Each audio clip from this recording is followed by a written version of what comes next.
नमस्ते दोस्तों। कहानियों के इस जादुई सफर में बहुत बहुत स्वागत है। चलिए आज एक बहुत ही खास एनिमेटेड किताब खोलते हैं और जानवरों की दुनिया की कुछ बेहद दिलचस्प और मजेदार रहस्य सुलझाते हैं। ये कहानियां सिर्फ कहानियां नहीं हैं, बल्कि इनमें बहुत बड़े बड़े सबक छिपे हैं।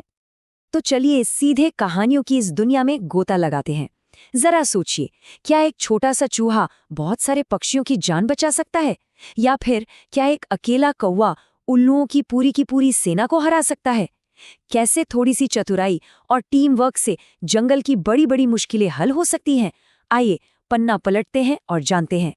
हमारी पहली कहानी है कबूतर और बहेलिया। ये कहानी है पंखों की, एक बिछे हुए जाल की और एक बहुत ही प्यारी दोस्ती की। जरा कल्पना कीजिए, नीचे जमीन पर भयंकर अकाल पड़ा है और आसमान में बहुत ऊंचाई पर बेचारी भूखी प्यासी कबूतरों की एक टोली उड़ती जा रही है। वो बहुत थके हुए थे और बस किसी तरह थोड़ा सा खाना ढूंढने की आस में इस सूखे प्रदेश के ऊपर से उड़ते जा रहे थे। तभी सबसे नीचे उड़ रहे एक छोटे और नन्हे कबूतर की नजर जमीन पर पड़ी और वो खुशी से चहक उठा। अरे वाह, नीचे देखो, खेत में बहुत सारा दाना बिखरा पड़ा है। उसे लगा जैसे कोई शानदार दावत बस उन्हीं का इंतजार कर रही हो। ऊपर से तो वो स्वादिष्ट दानों का खेत एकदम परफेक्ट दावत लग रहा था, लेकिन वो कहते हैं ना कि हर चमकती चीज सोना नहीं होती। उन दानों के ठीक नीचे एक चालाक बहेलिये का जाल छिपा हुआ था। भूख से बेहाल कबूतरों ने जैसे ही नीचे उतरकर दाना चुगना शुरू किया, वो एक भयानक जाल में फंस चुके थे। जाल में फंसते ही सारे कबूतर घबरा गए और हिम्मत हार बैठे। लेकिन तभी उनके समझदार सरदार ने बहुत ही शांत और गहरी आवाज में कहा, हिम्मत मत हारो। अगर हम अपनी सारी शक्ति एक साथ जोड़ लें तो इस मौत के मुंह से भी बचकर निकल सकते हैं। इतने डर के बीच भी सरदार का दिमाग एकदम शांत था। और फिर सरदार ने इस नामुमकिन से लगने वाले काम को कितनी आसानी से एक शानदार टीम वर्क में बदल दिया। उनका प्लान एकदम सिंपल था। पहला कदम, अपनी चोंच से उस भारी जाल को कसकर पकड़ लो। दूसरा कदम, चुपचाप सरदार के खास इशारे का इंतजार करो। और तीसरा कदम, पूरी ताकत लगाकर एक साथ ऊपर उड़ जाओ। बहेलिया अपना डंडा लेकर जाल की तरफ दौड़ी रहा था कि तभी सरदार ने जोर से आवाज दी, हुर्र! और फिर जो हुआ वो सच में कमाल था।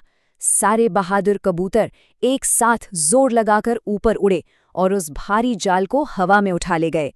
जरा उस बहेलिये की शक्ल के बारे में सोचिए। वो बेचारा बस मुंह खोला रखे, पूरी तरह हैरान होकर अपने ही जाल को बादलों में उड़ते हुए देखता रह गया। सरदार उन सबको उड़ाकर पास ही की एक पहाड़ी पर ले गए। वहां एक बिल में उनका एक छोटा सा मददगार चूहा दोस्त रहता था। उस नन्हे दोस्त ने तुरंत अपने तेज दांतों से उस जाल को कुतरना शुरू किया और खुशी खुशी सारे पक्षियों को आजाद कर दिया। तो इस पहली कहानी से जो सबसे जरूरी बात सीखने को मिलती है वो ये है कि जब सब मिलकर एक हो जाते हैं तो हर कोई ताकतवर बन जाता है। एकता की यही जीत हमें सिखाती है कि मिलजुल कर बड़ी से बड़ी मुसीबत को भी हराया जा सकता है। चलिए अब पन्ना पलटते हैं अपनी दूसरी और थोड़ी सी रहस्यमयी कहानी की तरफ। कौवे और उल्लू, अंधेरे जंगल में दिमागी लड़ाई। इस कहानी में उल्लुओं के पास एक बहुत बड़ा फायदा था। एक तरफ बेचारे कौवे थे जो बरगद के पेड़ पर रहते थे और रात को बिल्कुल देख नहीं सकते थे, और दूसरी तरफ थे उल्लू जो अंधेरी गुफाओं में छिपकर रहते थे और सिर्फ रात के अंधेरे में ही हमला करते थे। इसी बात से परेशान होकर कौवों के राजा मेघवर्ण को एक बहुत ही जरूरी सभा बुलानी पड़ी। सभा में राजा मेघवर्ण को कई तरह की सलाह मिली। किसी डरपोक ने कहा कि उल्लुओं के सामने हार मान लेनी चाहिए। किसी गुस्से वाले ने कहा कि तुरंत हमला कर दो। किसी निराश कौवे ने कहा कि हमेशा के लिए ये जंगल ही छोड़ देना चाहिए। लेकिन एक समझदार कौवे ने कहा कि हमें यहीं रहकर कोई चतुराई भरी तरकीब निकालनी चाहिए। और सच कहें तो असली हल इसी समझदारी में छिपा था। तभी कहानी में एंट्री होती है स्थिर जीवी की, जो झुंड के सबसे चतुर और बुद्धिमान कौवे थे। उन्होंने एक ऐसा सीक्रेट प्लान बनाया जो पूरी तरह से एक शानदार नाटक और धोखे पर टिका था। स्थिर जीवी ने उल्लुओं के जासूसों के ठीक सामने एक जबरदस्त नाटक शुरू किया। प्लान के हिसाब से सबसे पहले कौवों के राजा से जोर जोर से लड़ने का नाटक करो, फिर बेइज्जत होकर झुंड से बाहर निकाले जाने की एक्टिंग करो और आखिर में उल्लुओं के मन में अपने लिए दया पैदा करके उन्हें पूरी तरह बेवकूफ बना दो। और ये तरकीब एकदम परफेक्ट साबित हुई। उल्लुओं का राजा बहुत ही भोला था। उसने उस चालाक कौवे पर तरस खा लिया और अपने ही दुश्मन को खुद अपने घर के दरवाजे तक ले आया। उसने एक बहुत ही समझदार उल्लू की चेतावनी को भी पूरी तरह से अनसुना कर दिया। उस समझदार उल्लू सलाहकार ने बड़ी ही गंभीर और गुस्से वाली आवाज में चेतावनी दी थी, दुश्मन को अपने घर में जगह देना खुद अपने ही पैरों पर कुल्हाड़ी मारने जैसा है। तबाही हमारे दरवाजे पर खड़ी है। कम से कम एक उल्लू तो था जिसे खतरे का एहसास हो गया था। खैर, दिन बीतते गए और ये जाल धीरे धीरे कसने लगा। कुछ दिनों बाद स्थिर जीवी ने सर्दियों से बचने का बहाना करके लकड़ियों का एक बहुत बड़ा ढेर इकट्ठा कर लिया। रात हुई और वो बेवकूफ उल्लू अपनी गुफाओं में गहरी नींद सो गए।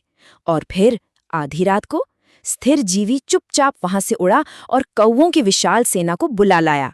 कौवों की सेना अपनी चोंच में जलती हुई लकड़ियां लेकर वापस आई।